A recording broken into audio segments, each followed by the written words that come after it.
सद्धम्म देशना सुख संघर्ष सामग्री समगानं तपो सुख। विश्ववंदनीय विश्व शांतिदूत प्रज्ञाशील समाधीच्या उद्गाता महान करुणावान करुणेचा सागर तथागत सम्यक संबुद्ध तथागतांचा पावन पवित्र सद्धम्म, त्या सद्धम्माचा सातत्याने प्रचार आणि प्रसार करणारा सदा पूजनीय भिक्खू संघ, बुद्ध धम्म आणि संघ या महान तीन रत्नाची आम्हा सर्वांना माहिती करून देणारे, आम्हा सर्वांचा आधारस्तंभ, भारतीय घटनेचे शिल्पकार बोधिसत्व गुणपेतंग डॉक्टर बाबासाहेब आंबेडकर यांच्या धम्मक्रांतीमध्ये शेवटच्या श्वासापर्यंत समर्पित राहतो। आज या संस्काराच्या निमित्ताने सौरभ हुमणे दादांच्या जलदान विधीच्या निमित्ताने, पुण्यानुमोदनाच्या निमित्ताने आपणा सर्वांना ज्यांनी अत्यंत सुंदर आणि मार्मिक अशी धम्मदेशना दिली, असे पूजनीय भिक्खू करुणानंदजी स्थवीर दी ग्रेट हॅपीनेस या यूट्यूब चॅनलचे मुख्य संचालक, ज्यांनी प्रारंभी अत्यंत मार्मिक आणि सुंदर अशी धम्मदेशना देऊन आपणा सर्वांना उपकृत केले, असे पूजनीय भिक्खू एन धम्मानंदजी स्थवीर सर्च रिसर्च या यूट्यूब चॅनलचे संचालक व संपूर्ण श्रद्धा संपन्न उपासक उपासिका हुमणे परिवार आपणा सर्वांच्या प्रती अनंत अनंत मंगलकामना मंगलमैत्री भावना व्यक्त करतो। त्याचप्रमाणे सातत्याने प्युरिटी ऑफ माइंड या यूट्यूब चॅनलच्या द्वारा धम्मदेशना श्रवण करणारे सर्वच बांधव यांच्या प्रती अनंत अनंत मंगलकामना मंगलमैत्री भावना व्यक्त करतो व आपणा सर्वांच्या हितासाठी, सुखासाठी आणि कल्याणासाठी तथागतांच्या श्रेष्ठ धम्मदेशनेला प्रारंभ करतो। आजचा दिवस ऐतिहासिक असा आजचा हा दिन आहे। आज 14 नोव्हेंबर आहे आणि याच दिनी परमपिता बोधिसत्व गुणपेतंग डॉक्टर बाबासाहेब आंबेडकर यांचे पिता रामजी बाबा यांचा 1838 मध्ये जन्म झाला होता आणि त्यांची आज जयंती आहे। या जयंतीच्या निमित्ताने सौरभ दादांच्या जलदान विधीच्या कार्यक्रमाचं आपण आयोजन केलं। तसं म्हणजे हा योगायोग आहे, तसं तर काही असं ठरवून आपण तो कार्यक्रम घेतलेला नाही आहे, परंतु आज आपण जे जे काही कुशल कर्म केलं, पुण्यकर्म केलं, या पुण्यानुमोदनाच्या निमित्ताने पूजनीय भिक्खू संघाला आपण चिवरदान दिलं, परिष्कार दान दिलं, भोजन दान दिलं आणि सर्व उपासक उपासिकांना सुद्धा भोजनदान हुमणे परिवार देत आहे। हे संपूर्ण जे काही कुशल कर्म आहे, पुण्यकर्म आहे, हे संपूर्ण कुशल कर्म हुमणे परिवारामधून निघून गेलेले, तसं तर अनैसर्गिकरित्या म्हणजे ते मृत्यूला प्राप्त झाले। जसं भगवंताने मृत्यूचे कारण सांगितले। भगवंत असे म्हणतात की मनुष्याचं आयुष्य संपल्यानंतर मनुष्य मृत्यूला प्राप्त होत असतो। मनुष्याचे कर्म संपल्यानंतर मनुष्य मृत्यूला प्राप्त होतो। कर्म आणि आयुष्य ह्या दोन्ही गोष्टी संपल्यानंतर मनुष्य मृत्यूला प्राप्त होत असतो आणि कधी कधी ॲक्सिडेंटली मनुष्याचा मृत्यू होत असतो। म्हणजे ॲक्सिडेंट असेल किंवा स्वतः कधी कधी मनुष्य, तसे त्याचे वेगवेगळे कारण सुद्धा भगवंतांनी सांगितलेले आहे। कारण कोणतीही घटना, कोणतीही गोष्ट या संसारामध्ये बिना कारणाची होत नाही, प्रत्येक गोष्टीला कारण असतं आणि त्यामुळे सौरभ दादांचा जरी मृत्यू अन्य कारणाने जरी झाला असेल तर भगवंत असे म्हणतात की केवळ वर्तमान काळामध्येच ही गोष्ट आपल्याला फक्त हे दिसत आहे, आजचं म्हणजे आजची घटना आपल्याला दिसत आहे. परंतु कधी कधी आपले पूर्वकर्म असतात आणि त्या पूर्वकर्माला अनुसरून आपल्या जीवनामध्ये अशा प्रकारच्या घटना घडत असतात. कारण त्यांचं तेवढंच आयुष्य असेल, ते निमित्त आहे. म्हणजे त्यांनी जे काही घटना केली तर ते फक्त निमित्त आहे. आयुष्य त्यांचं तेवढंच होतं, कर्म त्यांचे तेवढेच होते. कारण आपण बघतो कधी कधी मातेच्या गर्भामध्येच बाळ मृत्यूला प्राप्त होते, कधी कधी मातेच्या गर्भाच्या बाहेर आल्यानंतर बाळ मृत्यूला प्राप्त होते, कधी 1 महिन्याचं, 2 महिन्याचं, 6 महिन्याचं, वर्षभराचं, आहे की नाही. तर म्हणजे अशा प्रकारे मृत्यू मनुष्याच्या जीवनामध्ये केव्हा, कधी, कुठे, कशा प्रकारे येईल तर याचं काही आपण सांगू शकत नाही. कारण ते सर्व काही आपल्या कर्मावरती डिपेंड असतं, आपल्या कर्मावरती अवलंबून असते. परंतु भगवंत असे म्हणतात की मृत्यूच्या समयी आपलं चित्त कसं आहे, आपलं जे मन आहे ते मन कसं आहे, यावरती मात्र आपला पुनर्भव म्हणजे ठरलेला असतो. आपला ज्याला पुनर्जन्म असं म्हटलं आहे तर तो ठरलेला असतो. आज या प्रसंगी भगवंताच्या काळातील एक छोटासा उपदेश आपल्या या वेळेमध्ये देण्याचा मी प्रयत्न करत आहे. तसा वेळ म्हणजे भरपूर झालेला आहे, 3, 3:15 वाजत आहे. आणि आपण जरी बोलत असाल की म्हणजे आम्हाला काय भुका लागल्या नाही, आम्हाला काय भुका लागल्या नाही, पण शब्द जरी आपण बोलत असेल तरी चेहरा मात्र सांगतोय की भूक लागलेली आहे, है की नाही? म्हणजे तुम्हाला जरी भूक लागली असेल तरी भाकरीला भूक लागलीच असेल. आणि त्यामुळे अधिक काही असं बोलणार नाही. एक उपदेश मात्र छोटेखानी आज, कारण आईने खूप प्रयत्न केले. भंतेजी सांगत होते की अनेक वेळा त्यांनी फोन केले, त्यांची श्रद्धा त्यांनी प्रगट केली.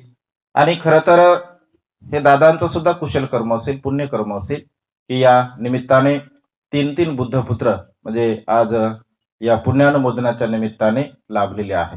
भंतेजी आणखी एक आपल्या शहरातील भंतेजी आले होते, म्हणजे 4 बुद्धपुत्रांना आपण भोजनदान दिलं. तर एक अंगुत्तर निकायामध्ये फग्गुन नावाचं एक सुत्त आहे. फग्गुन नावाचे एक भिक्षू असतात, ते अत्यंत आजारी असतात. आणि आजार म्हटल्यानंतर भगवंताने आजाराला दुःख असं म्हटलं आहे. जन्म घेणे दुःख आहे, आजार पण दुःख आहे, म्हातार पण दुःख आहे, मृत्यू दुःख आहे, पीओबी अपिओबी, पीओबी अपिओबी दुःख आहे. म्हणजे अप्रिय व्यक्ती आणि प्रिय व्यक्ती आपल्याला सोडून जाणे, अप्रिय व्यक्ती आपल्या जवळ येणे, हे सुद्धा दुःख आहे. यमपींची न लभंती दुःखा, इच्छेची पूर्ती न होणे, म्हणजे इच्छेची पूर्ती न होणे हे सुद्धा दुःख आहे. संखितेन पचुपादान खंदा दुःखा, संक्षिप्त रूपाने भगवंत असे म्हणतात 5 उपादान स्कंद दुःखकारक आहे.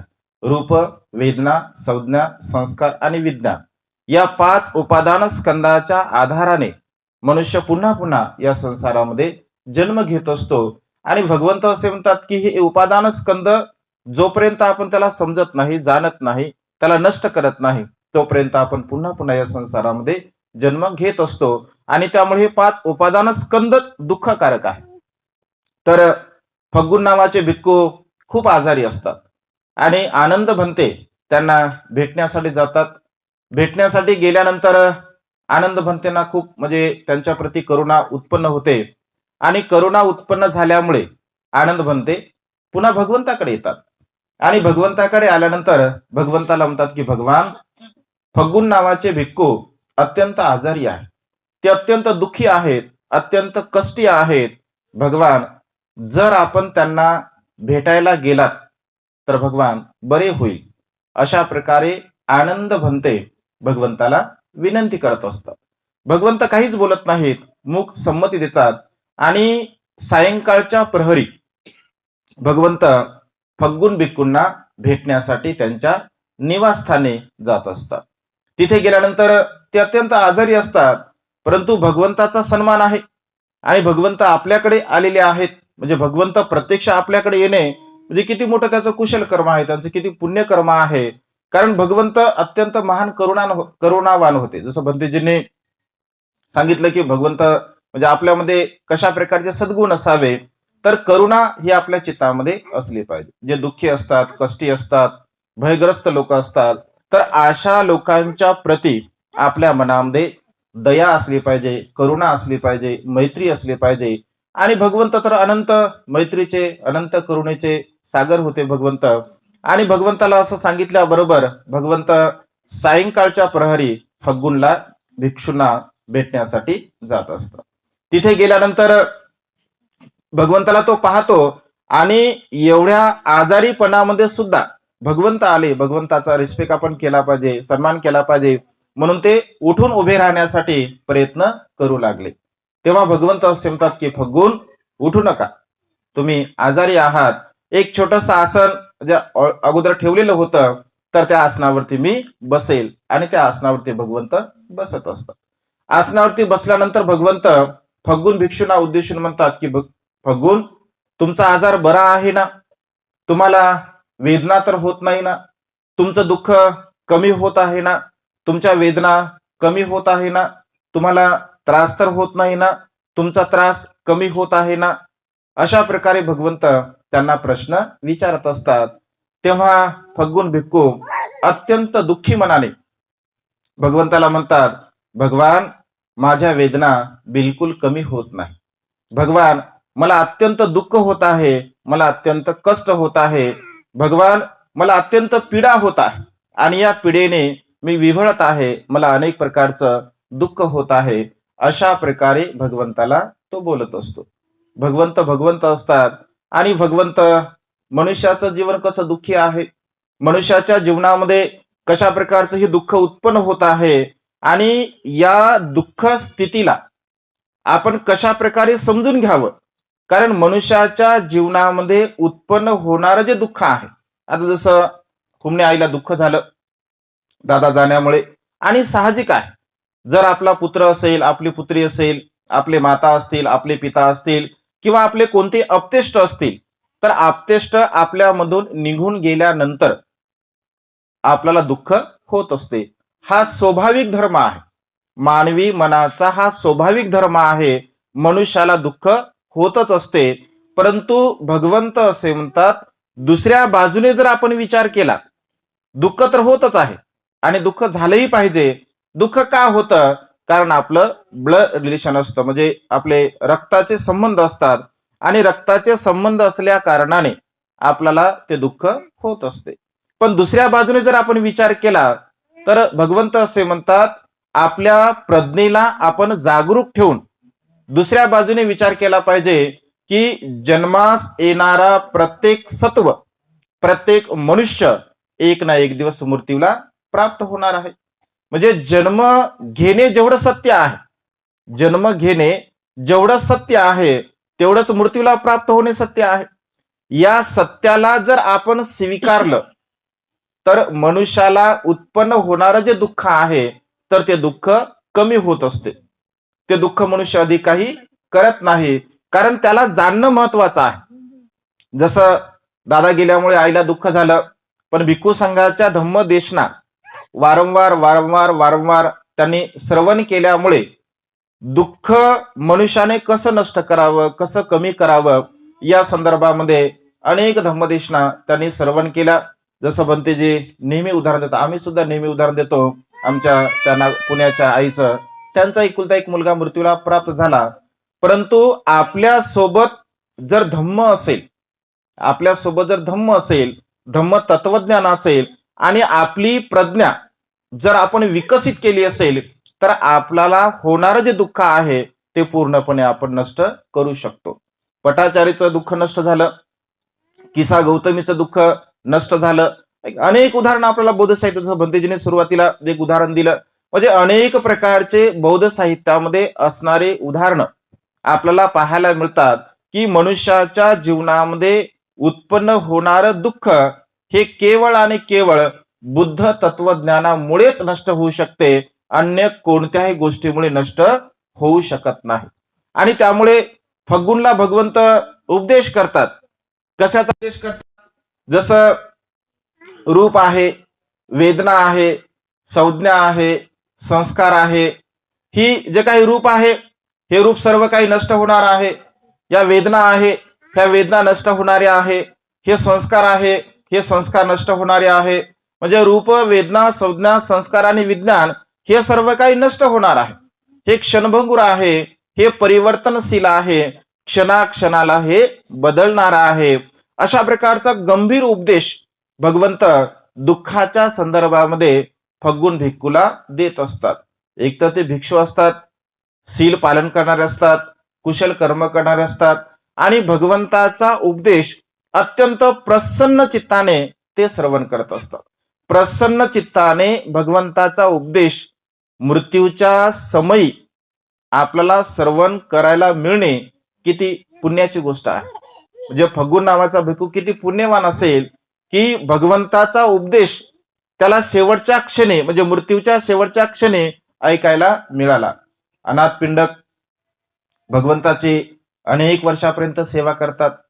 54 करोड रुपये खर्च करून जेतवन विहाराची निर्मिती करत असतात आणि अनाथ पिंडक भगवंताला बौद्ध साहित्यामध्ये असा माझ्या वाचण्यानुसार असा एकही संदर्भ नाही आहे की अनाथ पिंडकाने भगवंताला कधी कोणता प्रश्न विचारला असेल. म्हणजे असं धम्माच्या संदर्भामध्ये किंवा काही शंका कुशंका अनाथ पिंडकाने बिलकुल नाही विचारले. कारण अनाथ पिंडकाच्या मनामध्ये एवढी श्रद्धा होती भगवंताच्या प्रती की तो भगवंताला काही विचारत नसे. दुसरी गोष्ट, तो असा विचार करे की भगवंत हे राजकुमार आहे, ते अत्यंत सुकुमार आहेत आणि ते सुकुमार असल्या कारणाने आपण त्यांना त्रास देऊ नये असं भगवंत अनाथ पिंडक विचार करत असे. पण भगवंत महाकारुणिक भगवंत अनाथ पिंडक जेव्हा जेव्हा भगवंताला भेटायला येत असे तेव्हा तेव्हा भगवंत त्याला काही ना काही उपदेश देत असत. म्हणजे त्यांच्या प्रती करुणा भाव उत्पन्न करत असत. हा किती नम्रवान आहे, हा किती दानदाता आहे आणि त्यामुळे भगवंत उपदेश करत असत. शेवटच्या क्षणी बघा तो भगवंताला म्हणजे आनंद भंतेना म्हणतो की भंते मला भगवंताला भेटण्याची इच्छा आहे. शेवटच्या क्षणी, मृत्यूच्या शेवटच्या क्षणी. तसं ते श्रोता पण नसतात. आनंद भंते भगवंताला सांगतात पण भगवंत अनाथ पिंडकाकडे शेवटच्या क्षणी काही जात नाही. तर भगवंत आनंदांना आणि आनंद भंतेच्या सोबत काही भिक्खूंना पाठवतात. तर भिक्खूंना पाठवल्यानंतर तेथे भिक्षू आनंद भंते आणि अन्य भिक्खू त्यांना 4 आर्य सत्याची देशना देत असतात. 4 आर्य सत्याचा उपदेश देतात. तेव्हा अनाथ पिंडक म्हणजे अत्यंत गदगद होतो, त्यांना अत्यंत प्रसन्नता वाटते आणि तो म्हणतो की भंते मी खरोखरच किती अभागी आहे. कारण भगवंताच्या सानिध्यामध्ये एवढे वर्ष मी राहिलो परंतु मला एवढा सुंदर आतापर्यंत उपदेश श्रवण करायला मिळाला नाही.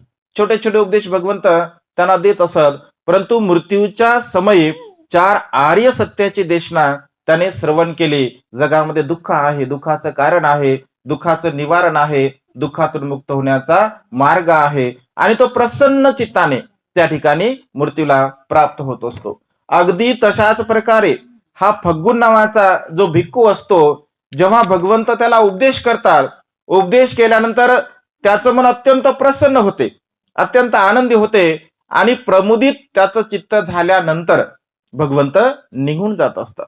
भगवंत निघून गेल्याबरोबर अगदी काही क्षणानंतर फग्गुन नावाचे भिक्खू मृत्यूला प्राप्त होत असतात. मृत्यूला प्राप्त झाल्यानंतर त्यांचं जे चित्त आहे म्हणजे जी कांती आहे, जे शरीर आहे त्यांचं अत्यंत प्रसन्न असते, मुद्रा अत्यंत प्रसन्न असते.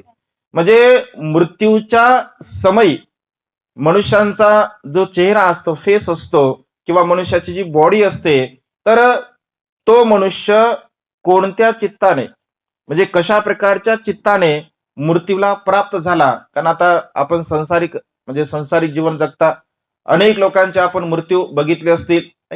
अनेक लोक म्हणजे अगदी तडपू मृत्यूला प्राप्त होत असतात. अनेक लोक म्हणजे अनेक लोकांना जेव्हा ते मृत्यूला प्राप्त होतात तर अनेक म्हणजे डोळे मोठमोठे करून मृत्यूला प्राप्त होतात. काही लोकांच्या मुखातून लाळ पडते, काही लोक वेगवेगळ्या प्रकारच्या भावना करतात किंवा आम्ही तर असेही लोक म्हणजे बघितले की त्यांना स्वतःला असं वाटतं आणि ते म्हणतात की भंते आम्हाला मृत्यू का येत नाही. आम्ही असे कोणते अकुशल कर्म केले असतील, कोणते पापकर्म केले असतील की आम्हाला मृत्यू सुद्धा सुखाने येत नाही.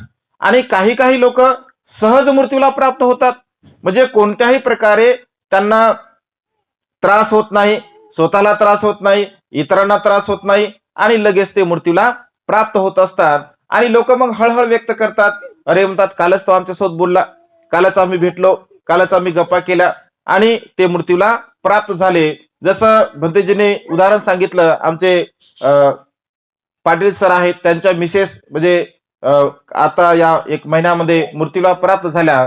तर त्या मृत्यूला प्राप्त होण्याच्या पूर्वी आता आमचे खूप चांगले म्हणजे आमच्या विहाराशी ते कनेक्ट होते आणि गेल्या 10, 12, 15 वर्षापासून ते तिथेच राहत असल्या कारणाने चांगल्या प्रकारचे विहाराशी त्यांची कनेक्टिव्हिटी होते. विहारासाठी दान देणारे म्हणजे अनेक वेळा अनेक प्रसंगी ते दान पुण्य करत होते. तर त्यांना आम्ही भेटायला गेलो आणि भेटायला गेल्यानंतर भंतेजी होते सोबत. आम्ही भेटलो, त्यांना बोललो. 12 तारखेला भंतेचा कठीण चिवरदान समारंभ झाला. मी त्यांना बोललो हसत हसत, आई म्हटलं 12 तारखेपर्यंत तुम्ही ठीक झाला पाहिजे, 12 तारखेला तुम्हाला कार्यक्रमाला यायचं आहे. आमच्या समोर त्यांच्या मुलींनी त्यांना थोडी खिचडी म्हणजे चारली, खिचडी सुद्धा त्यांनी खाल्ली आणि येतो म्हटलं आम्ही. त्यांनी असे हात म्हणजे हात जोडले आणि आम्ही निघून आलो. लगे 12 वाजता आम्हाला समजलं की त्या मृत्यूला प्राप्त झालेला आहे. आणि मृत्यूला प्राप्त झाल्या तो दिवस म्हणजे आश्विन पौर्णिमेचा होता, म्हणजे वर्षाभात समारोपाचा तो दिन होता आणि अश्विन पौर्णिमेच्या दिनी त्यांचा तो मृत्यू झाला. म्हणजे भगवंत असे म्हणतात, जसं फगुन भिक्खू मृत्यूला प्राप्त झाला आणि फगुन भिक्खू मृत्यूला प्राप्त झाल्यानंतर आनंद भगवंताकडे जातात आणि भगवंताला म्हणतात की भगवान आपण फगुन भिक्खूला भेटलात, भगवान ते मृत्यूला प्राप्त झाले. आणि मृत्यूला प्राप्त झाल्यानंतर भगवान त्यांची जी कांती आहे, त्यांची जी चर्या आहे, भगवान अत्यंत प्रसन्न होते, अत्यंत आनंदी होते. भगवंत असे म्हणतात की का होणार नाही, त्यांची कांती प्रसन्न का होणार नाही? कारण मृत्यूच्या समयी म्हणजे त्यांच्या चित्तामध्ये जो अडथळा होता, भगवंताने सांगितले रूप वेदना संज्ञा संस्कार आणि विज्ञान ही 5 जी उपादान स्कंद आहे, या 5 उपादान स्कंदाचा अडथळा त्यांच्या मनामध्ये होता. आणि मी जेव्हा उपदेश केला तर तो अडथळा पूर्णपणे दूर झाला आणि त्यांचं चित्त हे प्रसन्न झालं, आनंदी झालं. भगवंत असे म्हणतात की मृत्यूच्या समयी जर मनुष्याचं जे चित्त आहे, तर मनुष्याचं चित्त 6 प्रकारच्या शुभ चिंतनामध्ये जर असेल, बघा मृत्यूच्या समयी मनुष्याचं चित्त जर 6 प्रकारच्या शुभ चिंतनामध्ये असेल तर तो मनुष्य निश्चितपणे भगवंत असे म्हणतात सुगतीला प्राप्त होत असतो. ती 6 प्रकारचे चिंतन भगवंत सांगत असताना आनंद भंतेला म्हणतात की आनंद, मृत्यूच्या समयी जर मनुष्याला तथागतांचं जर दर्शन होत असेल, मनुष्याला जर तथागतांचं दर्शन होत असेल, तथागतांचा तो धम्म श्रवण करत असेल, जो धम्म म्हणजे सुरुवातीला कल्याणकारक आहे, मध्ये कल्याणकारक आहे आणि शेवटी सुद्धा कल्याणकारक आहे, जो तथागतांचा धम्म अत्यंत निर्मळ आहे, अत्यंत परिशुद्ध आहे आणि त्या परिशुद्ध धम्माला जर त्यांनी श्रवण केलं असेल तर आनंदा तो मनुष्य त्या समयी मृत्यूच्या क्षणी सुगतीला प्राप्त होत असतो, जर भगवंताला त्या क्षणी जर त्याचं दर्शन झालं असेल. हा मनुष्याच्या जीवनामध्ये फार मोठा लाभ आहे. मृत्यूच्या समयी जर भगवंताचं दर्शन जर होत असेल तर त्या मनुष्याच्या जीवनामध्ये हा सर्वात मोठा लाभ आहे. धम्मपद अठ्ठकथेमध्ये बघा एक मठ्ठ कुंडली नावाचं एक छोटस उदाहरण आहे. त्याचे पिता अत्यंत कंजूस असतात आणि अत्यंत कंजूस असल्या कारणाने म्हणजे कुठल्याही प्रकारचं दान पुण्य न करणे, कुशल कर्म न करणे, स्वतः चांगल्या प्रकारचं जीवन न जगणे आणि इतरांना सुद्धा चांगल्या प्रकारचं जीवन जगण्यासाठी कुठल्याही प्रकारची प्रेरणा न देणे, त्याला आजार होतो, आजारासाठी सुद्धा ते पैसे खर्च करत नाहीत, वैद्याला बोलवत नाहीत आणि अति आजार झाल्यामुळे मग घराच्या वसरीमध्ये त्याला ते टाकून देत असतात, जेणेकरून अपतेष्ट नातेवाईक जर येतील तर माझी संपत्ती बघतील. म्हणजे काही काही लोकांची मानसिकता तशी असते आणि त्या मानसिकतेने असल्या कारणाने बघा पिता एकुलता एक पुत्र असतो मठ्ठ कुंडली आणि त्याला घराच्या बाहेर ते टाकून देत असतात. भगवंत भगवंत असतात, भगवंताची करुणा या संपूर्ण सृष्टीवरती असते आणि भगवंत जाणतात की मठ्ठ कुंडली आता मृत्यूला प्राप्त होणार आहे, त्याचं काहीतरी कुशल कर्म असेल, काहीतरी पुण्यकर्म असेल तर त्या दिशेने भगवंत भिक्षाटन करण्यासाठी जात असतात. जेव्हा मठ्ठकुंडलींचं म्हणजे डोकं त्याच्या घराकडे असतं, भगवंत आपल्या प्रज्ञेने प्रकाश त्याच्या अंगावरती टाकतात, तर त्याचं डोकं असं रस्त्याकडे होते. आणि रस्त्याकडे झाल्यानंतर तो भगवंताला बघतो. तसा स्टोरी फार ती मोठी आहे, मी थोडक्यामध्ये सांगत आहे की भगवंताचं दर्शन म्हणजे मृत्यूच्या समयी जर भगवंताचं दर्शन जर आपल्याला झालं तर मनुष्य सुगतीला कशा प्रकारे प्राप्त होत असतो. तर तो भगवंताकडे बघतो आणि भगवंताकडे बघितल्याबरोबर त्याचं चित्त एवढं प्रसन्न होते, एवढा आनंदी होते. तो बिमार असतो, अगदी मृत्यूच्या म्हणजे समयी मृत्यूचा क्षण त्याच्या जवळ आलेला आहे आणि त्या क्षणी भगवंताला तो पाहतो. भगवंताला बघितल्याबरोबर त्याचं मन प्रसन्न होते, आनंदी होते आणि त्या आनंदी भावनेमध्ये तो मनामध्ये असा विचार करतो, अरे मी जर चांगला असतो, माझे हात जर चांगले असते तर दोन्ही हात मी भगवंताला जोडले असते, दोन्ही हात जोडून मी भगवंताला प्रणाम केला असता. मी जर चांगला असतो तर भगवंताला मी काहीतरी दान पुण्य केलं असतं. मी जर चांगला असतो तर भगवंताचा उपदेश मी श्रवण केला असता. अशा प्रकारे तो मनामध्ये विचार करत असतो आणि भगवंत तेथून निघून जातात. कारण माझ्या मूर्ख पित्यामुळे माझ्या अज्ञानी पित्यामुळे, कंजूस पित्यामुळे मी या एवढ्या श्रेष्ठ भगवंताचं दर्शन घेऊ शकलो नाही, त्यांना मी दान देऊ शकलो नाही, त्यांची देशना मी श्रवण करू शकलो नाही. किती माझं हे अहोभाग्य आहे, माझ्या पित्यामुळे मी हे सर्व काही करू शकलो नाही. अशा प्रकारे तो विचार करतो. परंतु अंतःकरणातून हृदयातून तो भगवंताला वंदन करत असतो आणि भगवंत निघून जातात. तो निघून गेल्याबरोबर मृत्यूला प्राप्त होत असतो.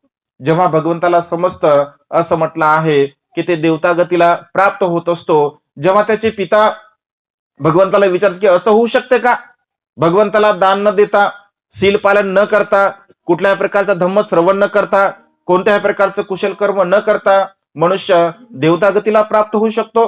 तर भगवंत असे म्हणतात की हो, असं होऊ शकतो. चेतनाहं कमंग भिक्कवे, असं भगवंतांनी म्हटलं आहे.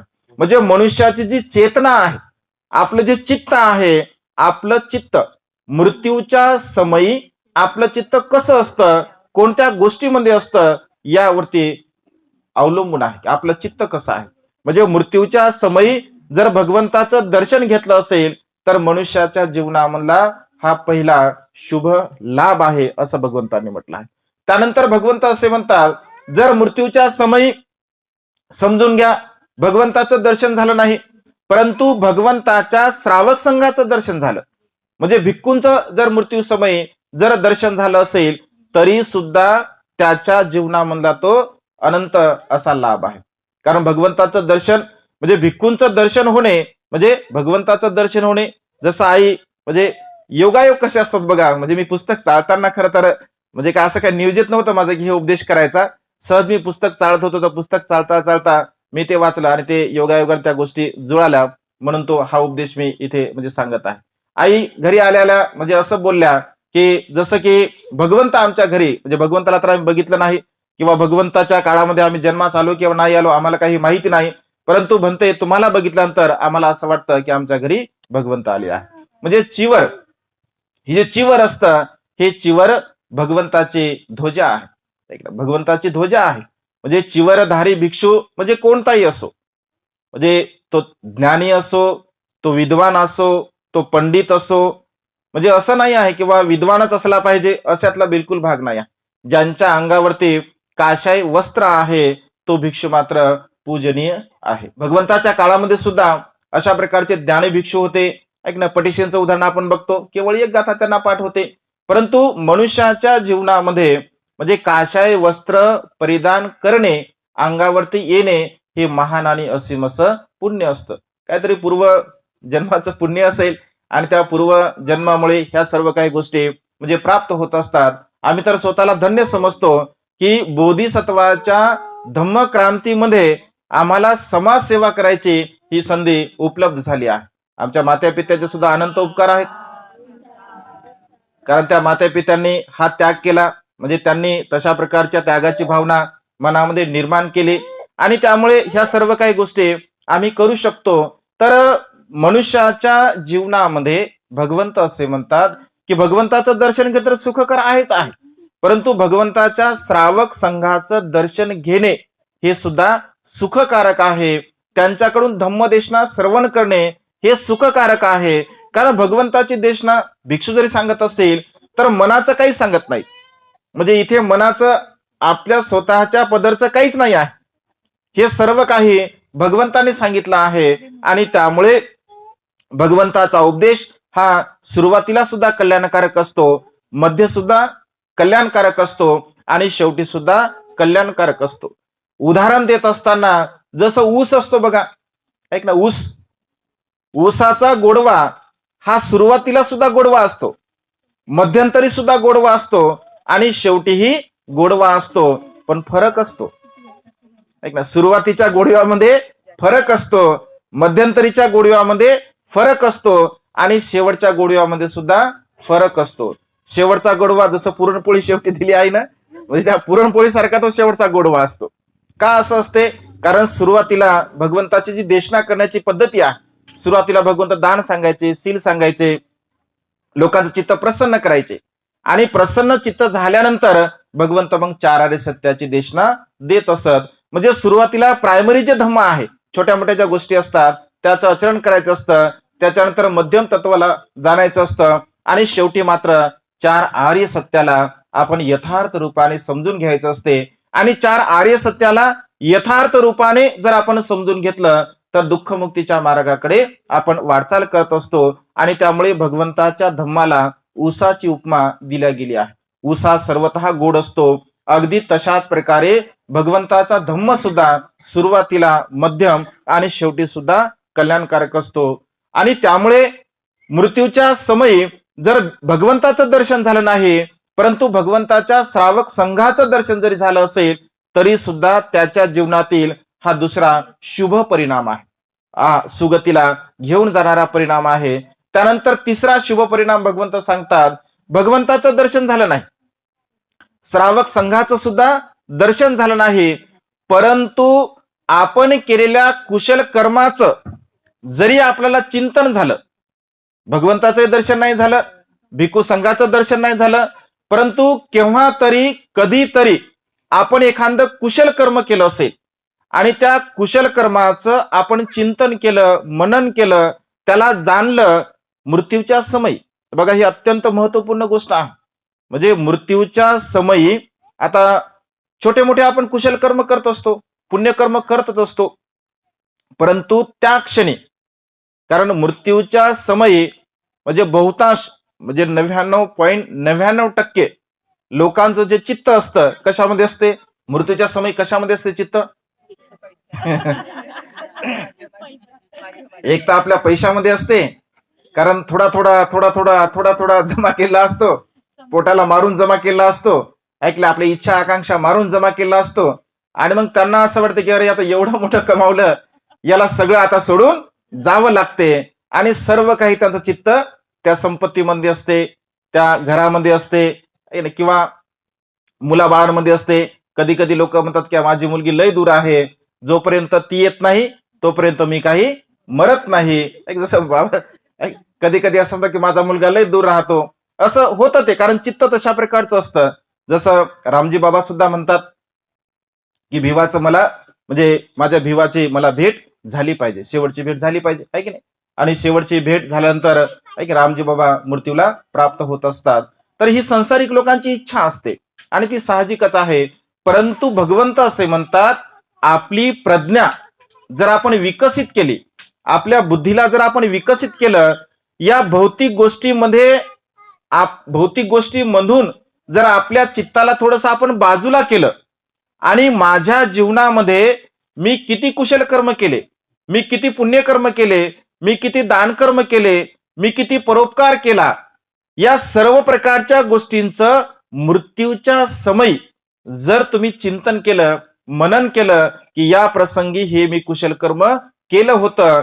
केवळ एक कुशल कर्म जरी तुम्ही केलं, ग्लासभर पाणी जरी तुम्ही कुणाला दिलेलं असेल आणि त्या ग्लासभर पाण्याचं जरी तुम्ही चिंतन केलं की या प्रसंगी याला मी पाणी दिलं होतं, तर अशा प्रकारच्या चित्ताने जर मनुष्य मृत्यूला प्राप्त होत असेल तर भगवंत असे म्हणतात की त्याच्या सुगतीचा हा शुभ परिणाम आहे.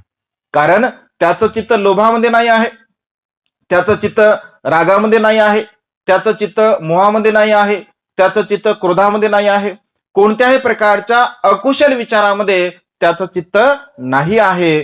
आणि अशा प्रकारच्या प्रसन्न चित्ताने जर मनुष्य मृत्यूला प्राप्त होत असेल, बोलणं लय सोपं आहे, पण हे म्हणजे फक्त वाटते आपल्याला असं, म्हणजे मृत्यूच्या समयी माझं चित्त प्रसन्न असावं असं वाटते फक्त, पण त्या क्षणी तशी चित्ताची अवस्था काही नसते.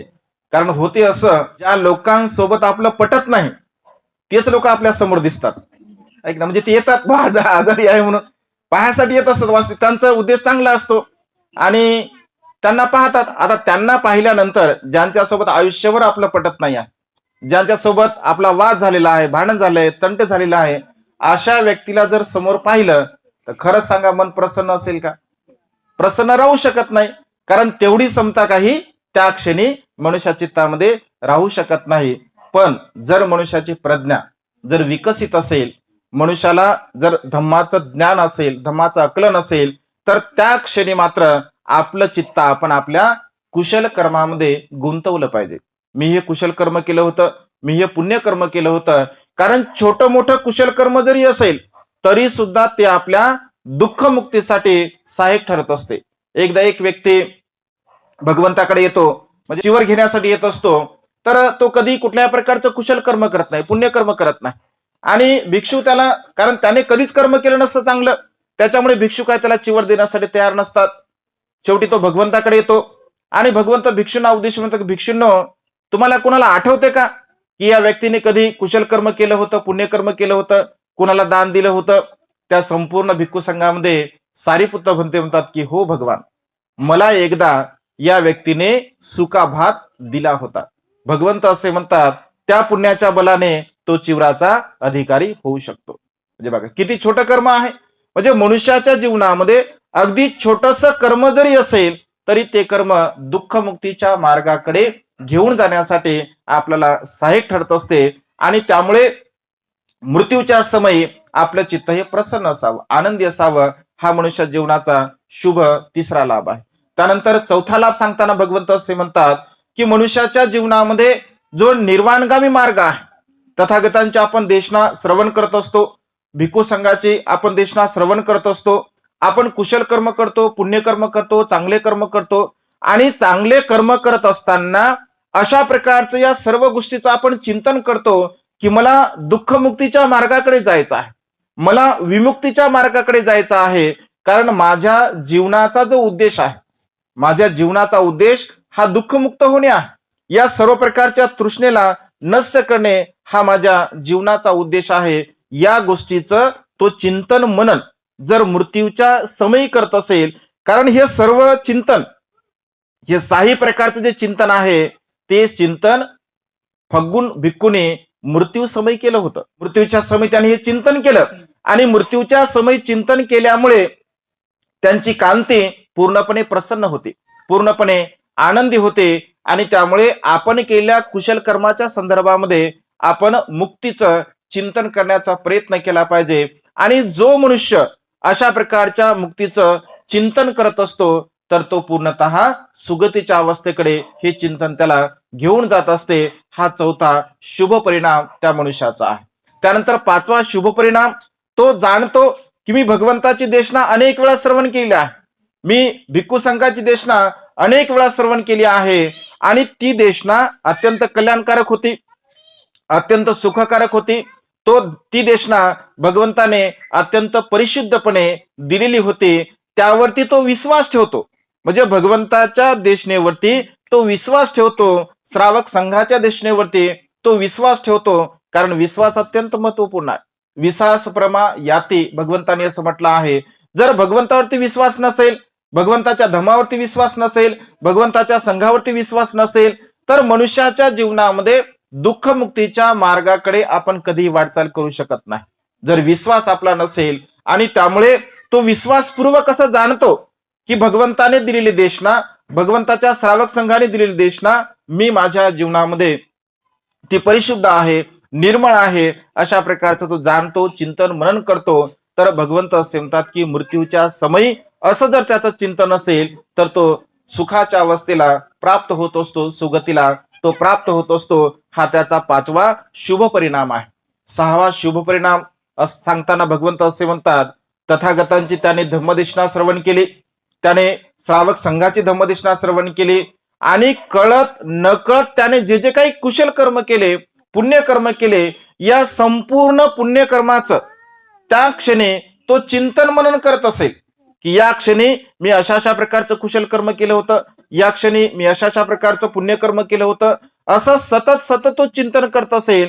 कारण या संपूर्ण जीवनामध्ये अनेक वेळा आपण कुशल कर्म करत असतो, अनेक वेळा आपण पुण्यकर्म करत असतो. मग तुम्ही दानकर्म केलं असेल, तुम्ही शीलपालन केलं असेल, तुम्ही मंगल मैत्रीची भावना केली असेल, तुम्ही कोणावरती परोपकाराची भावना केली असेल, कोणाला तुम्ही मदत केली असेल, म्हणजे छोटे मोठे जे काही कर्म आपण करत असतो, या सर्व प्रकारच्या कर्माचं जर मृत्यूच्या समयी तो चिंतन करत असेल आणि हे सर्वच्या सर्व कुशल कर्म मला निर्वाणगामी अवस्थेकडे घेऊन जाण्यासाठी सहाय्यक ठरो, अशा प्रकारचं तो चिंतन मनन करत असेल, तर तो मनुष्य मृत्यूच्या समयी सुगतीला प्राप्त होत असतो आणि त्याच्या जीवनातला हा 6वा परिणाम आहे, असं भगवंतांनी म्हटलं आहे. म्हणजे आपण जे जे काही कुशल कर्म करतो, पुण्यकर्म करतो, जसं हुमणे आईने दादांसाठी आता चिवर दान केलं, भोजन दान दिलं, परिष्कार दान दिलं, अर्थदान दिलं, या संपूर्ण दानाचं अनुमोदन म्हणजे यांच्यासाठी तर आहेच आहे. कारण आपण निमित्त जरी ज्यांच्या निमित्ताने आपण हे कुशल कर्म करत असेल, पुण्यकर्म करत असेल, म्हणजे त्यांना तर ते अनुमोदन आपण करणारच आहोत. कारण आपण गाथा म्हणतो, यथा वारी वाह परापुरेंतु सागरंग इतो दिन्नंग पेतान उपकपती. म्हणजे ज्याप्रमाणे डोंगरावरती पडलेला पाऊस हा निसर्ग नियमाला अनुसरून नदी नाल्याच्या द्वारा, ओहळाच्या द्वारा तो समुद्रामध्ये मिळत असतो. कारण डोंगरावरती पडलेला पाऊस म्हणजे कुठे आकाशात जाणार आहे का? नाही आहे, तो तर खालीच येणार आहे. अगदी तशाच प्रकारे आम्ही जे जे काही कुशल कर्म करतो, पुण्यकर्म करतो, हे संपूर्ण कुशल कर्म माझ्यासाठी तर हितकार ठरोच, माझ्यासाठी कुशल कर्म ठरो, परंतु आमच्यातून आमचे जे आप्तेष्ट गेलेले असतात, नातेवाईक गेलेले असतात, तर त्यांच्यासाठी सुद्धा तर सुगतीला असतील तर अधिक सुगतीला प्राप्त होण्यासाठी त्यांना ते सहाय्यक ठरो, ते जर दुर्गतीला असतील तर त्या दुर्गतीमधून मुक्त होण्यासाठी हे कुशल कर्म, हे पुण्यकर्म त्यांना सहाय्यक ठरो, अशा प्रकारची भावना आपण सातत्याने करत असतो. आणि त्यामुळे आपण केलेल्या कुशल कर्माचं, पुण्यकर्माचं जेव्हा जेव्हा आपल्या जीवनामध्ये दुःखद प्रसंग असेल, जेव्हा जेव्हा आपण दुःखी असेल, कष्टी असेल, बेचैन असेल, आपलं मन उद्विग्न असेल, तर अशा प्रसंगी आपण केलेल्या कुशल कर्माचं आपण चिंतन करावं. आपण त्या समयी जर कुशल कर्माचं चिंतन केलं, मनन केलं, तर नक्कीच ती चित्ताची अवस्था आपली म्हणजे बदलू शकते, आपलं चित्त प्रसन्न होऊ शकते, आनंदी होऊ शकते. आणि भगवंत असे म्हणतात की आनंदा फग्गुन भिक्कुने, मृत्यूच्या समयी या 6 प्रकारच्या शुभ चिंतनाचं म्हणजे शुभ लक्षणांचं, शुभ गोष्टींचं, तत्वांचं चिंतन केलं, मनन केलं, आणि त्यामुळे तो जरी मृत्यूला प्राप्त झाला तरी सुद्धा मृत्यूच्या समयी त्याचं चित्त प्रसन्न होतं, आनंदी होतं. आणि त्यामुळे भगवंताच्या या श्रेष्ठ उपदेशाला आपण जाणलं पाहिजे, समजून घेतलं पाहिजे, आपल्या चित्ताला आपण स्थिर केलं पाहिजे. कारण चित्त स्थिर करणं अत्यंत गरजेचं आहे. मृत्यू हा मनुष्याच्या जीवनामध्ये सतत येत असतो. भंतेजीने उदाहरण दिलं मल्लिकेचं, म्हणजे मनुष्याच्या जीवनामध्ये मृत्यू येतच असतो, परंतु त्या मृत्यूला समता भावनेने आपण कसं जाणतो, समतेने त्याला आपण कसं स्वीकारतो, या स्वीकारतेला आपण जाणलं पाहिजे, समजून घेतलं पाहिजे. आणि दुःख हे मनुष्याच्या जीवनामध्ये वारंवार उत्पन्न होतच असते, परंतु बुद्ध तत्वज्ञान जर आपल्या सोबत असेल, धम्म जर आपल्या सोबत असेल, तर तुमच्या जीवनामध्ये कितीही मोठं संकट येऊ द्या तरी सुद्धा तुम्हाला कोणत्याही प्रकारचं दुःख होऊ शकत नाही, जर धम्म बल आपल्यामध्ये असेल तर. बाबासाहेब असं म्हणतात की माझं मन मजबूत आहे, मला नैतिक बल प्राप्त झालं आहे. तुमचं मन मजबूत व्हावं, तुम्हाला नैतिक बल प्राप्त व्हावं, म्हणून बुद्धाचा सद्धम मी तुम्हाला देत आहे. कारण सद्धमाचं अनुसरण केल्यामुळे आपलं मन मजबूत असते, आपलं मन बलवान असते. आणि त्यामुळे सातत्याने आपण शील पालन करावे, दान पुण्य करावे, प्रज्ञेचा अभ्यास करावा, मैत्री भावना करावी. जेव्हा जेव्हा वेळ मिळत असेल तेव्हा तेव्हा कुशल कर्म, पुण्य कर्म आपण सातत्याने करत राहावे. कारण थोडे थोडे कर्म करून आपल्या पुण्याचा संचय आपल्या जीवनामध्ये आपण करण्याचा प्रयत्न केला पाहिजे. आता वेळ भरपूर झालेला आहे, मी काय अधिक बोलणार नाही. आपण जे जे कुशल कर्म केले, पुण्य कर्म केले, या संपूर्ण कुशल कर्माच्या बलाने सौरभ दादांचे जे काही निसर्गामध्ये विलीन असणारे 4 महाभूत आणि पंचस्कंद यांना सुगती प्राप्त हो. दादांच्या जाण्यामुळे आईला, दिदीला, परिवाराला जे काही दुःख झालं आहे ते पूर्णतः दुःख बुद्ध धम्म संघ या 3 रत्नाच्या बलाने पूर्णपणे नष्ट हो. त्यांच्या स्वतःच्या कुशल कर्माच्या बलाने नष्ट हो. तुम्हा सर्वांना तुमच्या जीवनामध्ये आयुष्यवर्ण सुख आणि बल प्राप्त हो. तुम्हा सर्वांच्या इच्छित आणि पार्थित मनोकामना ढगातून मुक्त झालेला शीतल चंद्रमाप्रमाणे पूर्णत्वात जाओ, अशा प्रकारची मंगलमय आणि उदात्त कामना या ठिकाणी व्यक्त करून वेळेच्या अभावी ही छोटीशी धम्मदेशना संपन्न करतो. सर्वांचं मंगल हो, सर्वांचं कल्याण हो, सर्वांना दीर्घायुष्य लाभो.